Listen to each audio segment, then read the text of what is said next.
Mr. Speaker, I think we are missing the point here. Our committee has done the much that it can do when it comes to the issue of health. We now have the Labour Committee, which we hope will be able to take on the other issues that to do with the issue of salary delays, the issue of promotion, issues related to labor. Although we have taken the time to call the Minister for Health, the Minister for Labor, and also all these other stakeholders, our scope was limited because of issues associated with the committee. But I think it's about time, Mr. Speaker, that we ask ourselves serious questions.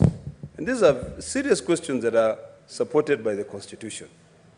Health is devolved. Apart from issues of level 6, from level 1 to level 5, community health workers, those issues are devolved. But the problem has been, and this is where the governors don't get it right. When the national government decide to take on a function which is supposed to be supervised by the county government, the national government come in and say, for the community health workers, we will pay you X amount of money. We'll give them X amount of money. In the small budgets, Mr. Speaker, that we sent to the county governments forget that national government, the Ministry of Health, which is led by someone who is not even a doctor to be able to understand the pain of doctors, gets 141 billion shillings, which is equivalent to the shareable allocation of almost 30 counties. Then immediately the governors say, even us will pay 50%. So you hear headlines, the national government has released 3 billion. So of course, it will also affect the county budgets, and they will also release an additional 3 billion. Where is that money coming from? Then now you hear governors saying, because that is what they said in the meeting, that CBA which was negotiated was not fair. It was not fair. It is discriminatory because other interns should also be getting the same amount. So we can only give them 70. Mr. Speaker, if this House, the Senate, does not take this matter very seriously and deal with it, we will continue failing devolution. We'll continue failing our citizens who have brought us here. Mr. Speaker, when we were passing health-related bills, I remember telling my chair in the committees that this is all about the Benjamins. This is all about money. That's why we are rushing. You know, we are rushing to pass these bills. We read them, they are brought here, and we literally pass them even before the committee considers them. You know, we need to start thinking seriously.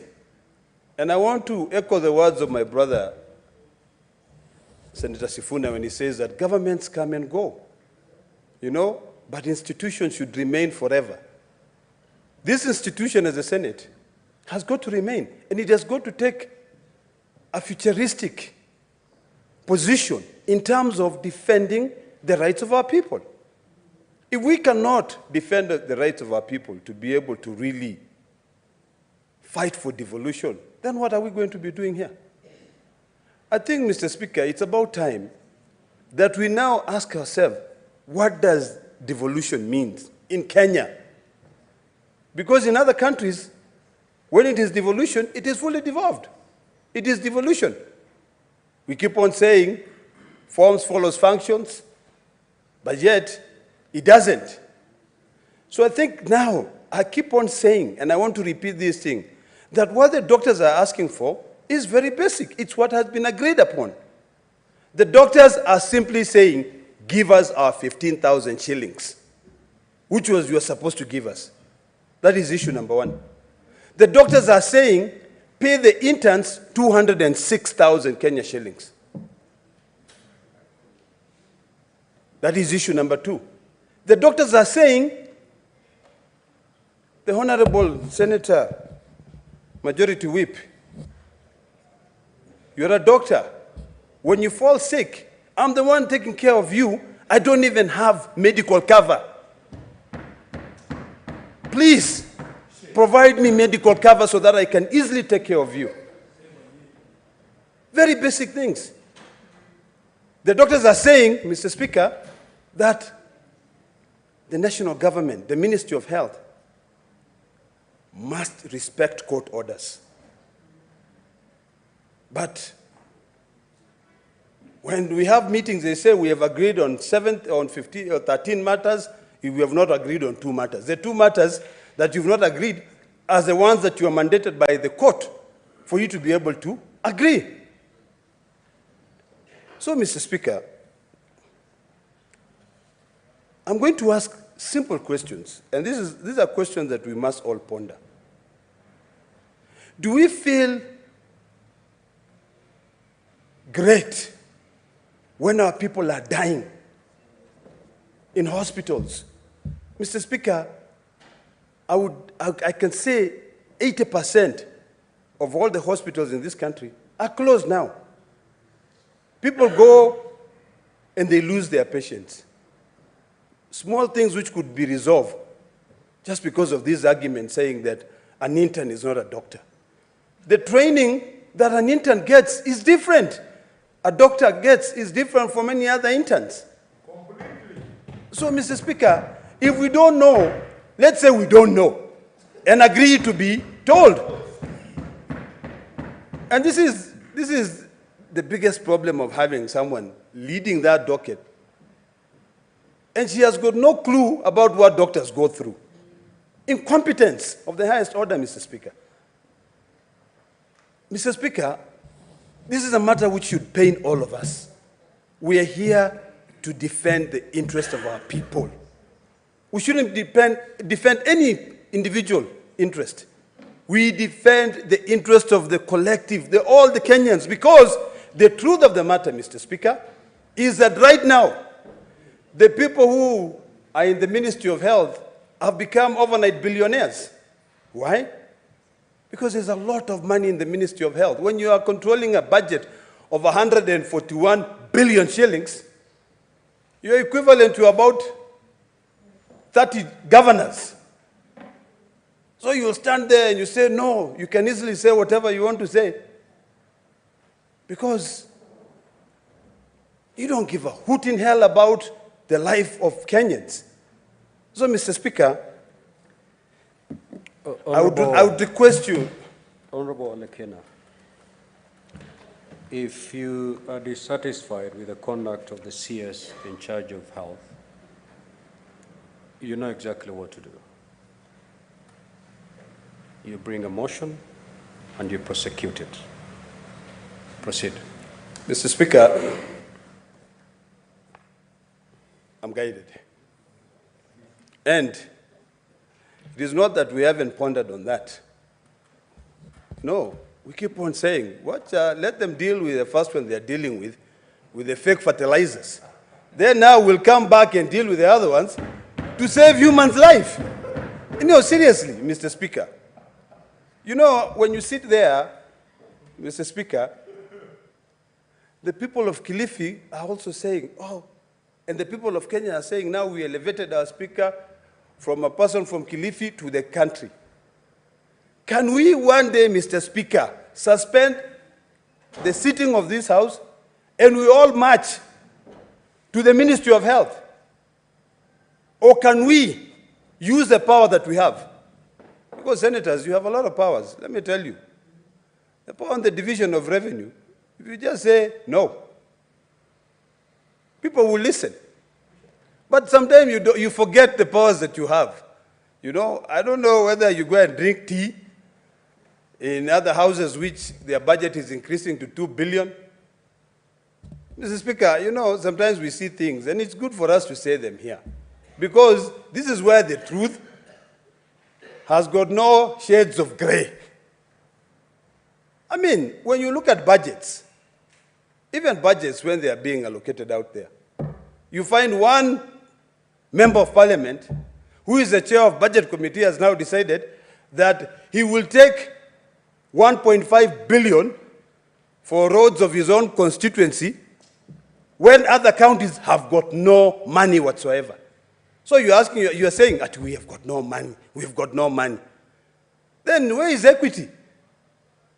We keep on saying, like some of us here, when we stand here, Mr. Speaker, we were trying to rely on the equalization fund because of the, all the issues of session paper number 10 of 1965. But now, someone, just because that person is the chair of the budget committee, decides, I'm going to give 1.5 billion to roads of my own constituency. Shame on him. That's ridiculous, Mr. Speaker. And that is why you're saying we are missing the point here.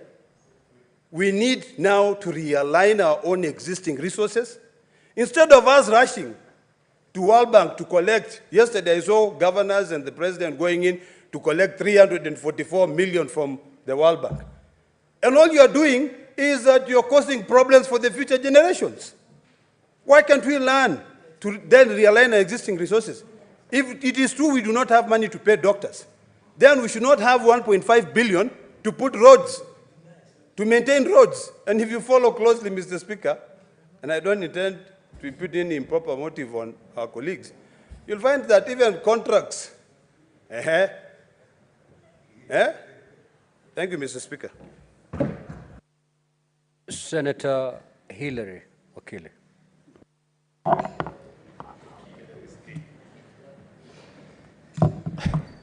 Thank you very much, Mr. Speaker. I want to appreciate the chairperson of Health Committee for bringing out this very important statement, which has highlighted from among the honorable members who've contributed this afternoon to the importance of the health sector in this country. And Mr. Speaker, we do not mince words when we say that health is a very important need. It is one of the basic rights that we as Kenyans and generally every other human being enjoys.